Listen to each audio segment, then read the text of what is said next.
இலங்கையில் தற்போது முன்னாள் அமைச்சர்கள், ஜனாதிபதிகளினுடைய வீடுகள், அவர்களின் கீழ் இருக்கின்ற சொத்துக்கள் அனைத்தும் பறிமுதல் செய்கின்ற நடவடிக்கைகள் தற்போது மேற்கொள்ளப்பட்டு வருகின்றது.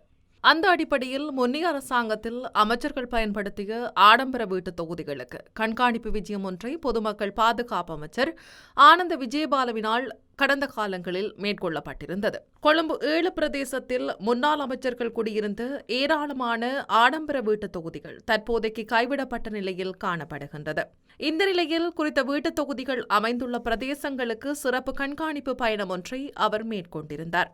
அதன் அடிப்படையில் கொழும்பு 7, கெப்பிட்டிபுலம் மாவத்தை மற்றும் மலலசேகர மாவட்டத்தில் இருக்கக்கூடிய வீட்டுத் தொகுதிகளை அமைச்சர் பார்வையிட்டுள்ளார். குறித்த பயணத்தில் அவரோடு சேர்ந்து காவல்துறை மா அதிபர் பிரியந்த வீரசூரியவும் கலந்து கொண்டமை குறிப்பிடத்தக்கது. கடந்த முன்னாள் ஜனாதிபதிகளின் சிறப்புரிமைகளை ரத்து செய்வதற்கான சட்டமூலம் அரசியலமைப்பின் எந்தவொரு விதிகளுக்கும் முரணானது அல்ல என உயர்நீதிமன்றம் முடிவு செய்துள்ளதாக சபாநாயகர் ஜகத் விக்ரமரத்ன அறிவித்திருந்தார். இதன்படி குறித்த சட்டமூலத்தை நாடாளுமன்றத்தில் சாதாரண பெரும்பான்மையுடன் நிறைவேற்ற முடியும் என்றும் உயர்நீதிமன்றம் அறிவித்துள்ளதாக நேற்றைய நாள் நடைபெற்ற பாராளுமன்ற அமர்வில் சபாநாயகர் குறிப்பிட்டார். முன்னாள் ஜனாதிபதிகளின் சில சலுகைகளை ஒழிக்கும் ஜனாதிபதியின் உரிமைகள் ரத்து சட்டம் மூலம் அரசியலமைப்பின்படி உள்ளது என்றும் சாதாரண பெரும்பான்மையால் நிறைவேற்றப்படலாம் என்றும் உயர்நீதிமன்றம் தீர்ப்பளித்துள்ளது. ஜனாதிபதியின் உரிமைகளை ரத்து செய்யும் சட்டமூலத்தை விவாதிக்க நாடாளுமன்ற அலுவல்கள் குழு முடிவு செய்துள்ளது. குறித்த விடயத்தை நாடாளுமன்ற தொடர்பாடல் பிரிவு தெரிவித்துள்ளது. சபாநாயகர் தலைமையில் நடைபெற்றிருக்கக்கூடிய அலுவல் குழு கூட்டத்தில் இந்த முடிவு எடுக்கப்பட்டது.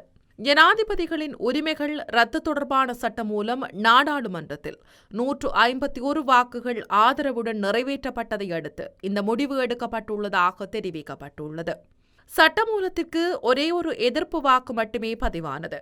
சபாநாயகர் கையொப்பமிடும் போது புதிய சட்டத்திற்கமைய முன்னாள் ஜனாதிபதிகளுக்கு வழங்கப்பட்ட அரசாங்க வீடுகள் மற்றும் நலன்கள் ரத்து செய்யப்படுகின்றன.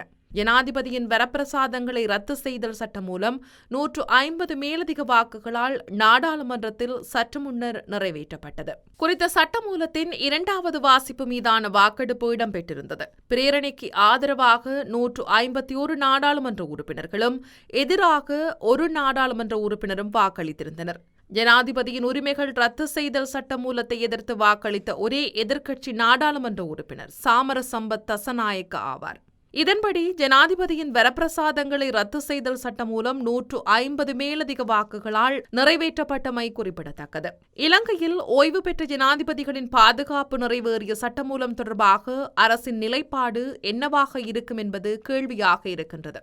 ஓய்வு பெற்ற ஜனாதிபதிகளுக்கு வழங்கப்படும் பாதுகாப்பு ஏற்பாடுகளில் ஜனாதிபதி உறுத்துரிமைகள் நீக்குதல் சட்டம் மூலம் எந்த தாக்கத்தையும் ஏற்படுத்தாது என பொதுமக்கள் பாதுகாப்பு அமைச்சர் ஆனந்த விஜயபால தெரிவித்திருந்தார்.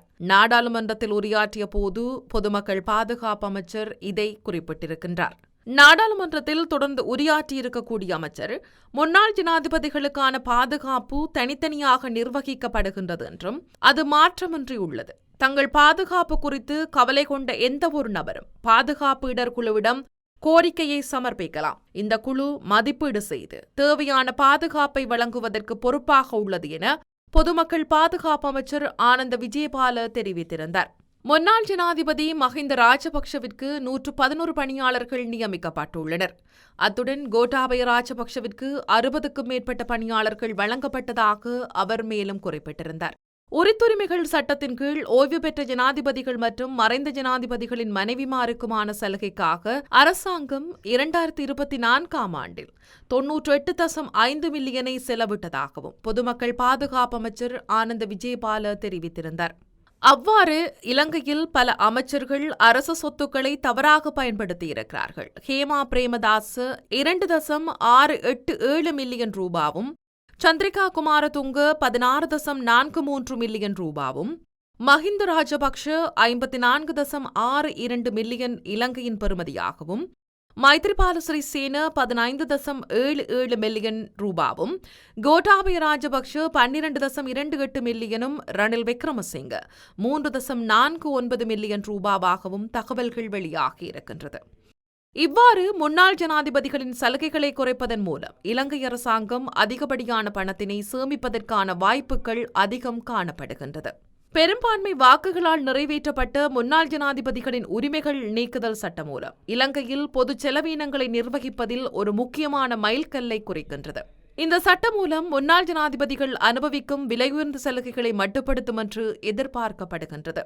பொது பாதுகாப்பு மற்றும் நாடாளுமன்ற விவகார அமைச்சர் ஆனந்த விஜயபால நாடாளுமன்றத்தில் உரையாற்றியிருக்கக்கூடிய நிலையில் 2024ஆம் ஆண்டில் முன்னாள் ஜனாதிபதிகளுக்காக அரசாங்கம் செலவிட்ட மொத்த தொகை அதிகப்படியாக இருக்கிறது. சந்திரிகா பண்டாரநாயக்க குமாரதுங்க 1 கோடிக்கும் அதிகமான பணத்தையும், மஹிந்த ராஜபக்ஷ 5,52,52,990 ரூபாய், அதேபோல கோட்டாபய ராஜபக்ஷ 1,57,72,540 ரூபாய், மைத்ரிபால சிறிசேன 1,22,281 ரூபாயாகவும், ரணில் விக்ரமசிங்க 3 கோடிக்கும் அதிகமாகவும், இந்த தொகைகள் இலங்கையின் மக்கள் தொகையை 20 மில்லியன் என கருத்தில் கொண்டால், மஹிந்த ராஜபக்ஷ இந்த சட்டமூலம் நிறைவேற்றப்பட்டதன் மூலம் நாட்டின் ஒரு குடிமகனுக்கு கிடைக்கும் தோராயமான நன்மை ஆண்டுக்கு சுமார் 4.93 கருதப்படுகிறது. 2025ஆம் ஆண்டிற்கான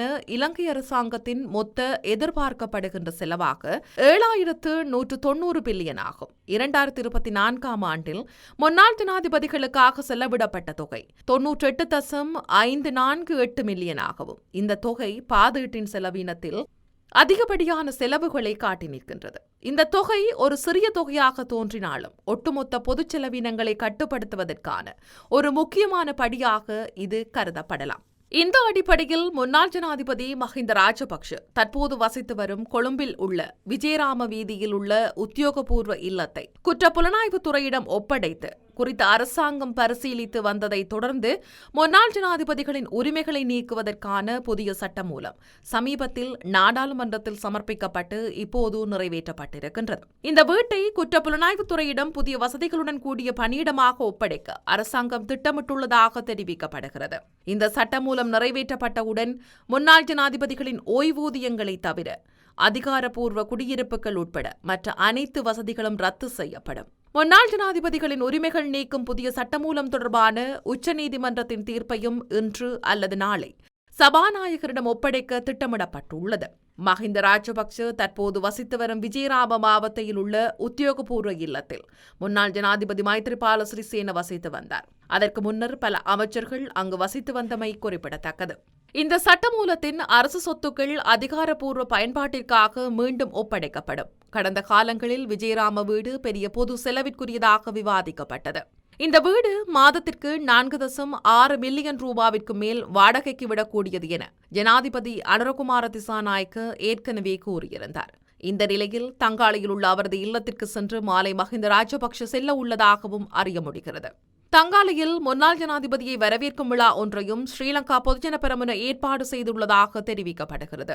ராஜபக்ஷ தரப்பினர் முறையான கோரிக்கையுடன் கேட்டால் வீடுகளை விட்டு வெளியேற தயாராக இருப்பதாக முன்பு கூறியிருந்தாலும் அவரது குடும்பத்தினர் இந்த நடவடிக்கையை அரசியல் பழிவாங்கல் என விமர்சித்துள்ளனர். இதேவேளை முன்னாள் ஜனாதிபதிகளான மைத்ரிபால சிறிசேன மற்றும் சந்திரிகா பண்டாரநாயக்க குமாரதுங்க ஆகியோரும் இந்த சட்டத்தின் கீழ் உத்தியோகபூர்வ இல்லங்களை விட்டு வெளியேற்றப்படுவார்கள். முன்னாள் ஜனாதிபதிகள் ரணில் விக்ரமசிங்க மற்றும் கோட்டாபய ராஜபக்ஷ ஆகியோர் ஏற்கனவே தனியார் இல்லங்களை மீள ஒப்படைத்துள்ளமை குறிப்பிடத்தக்கது.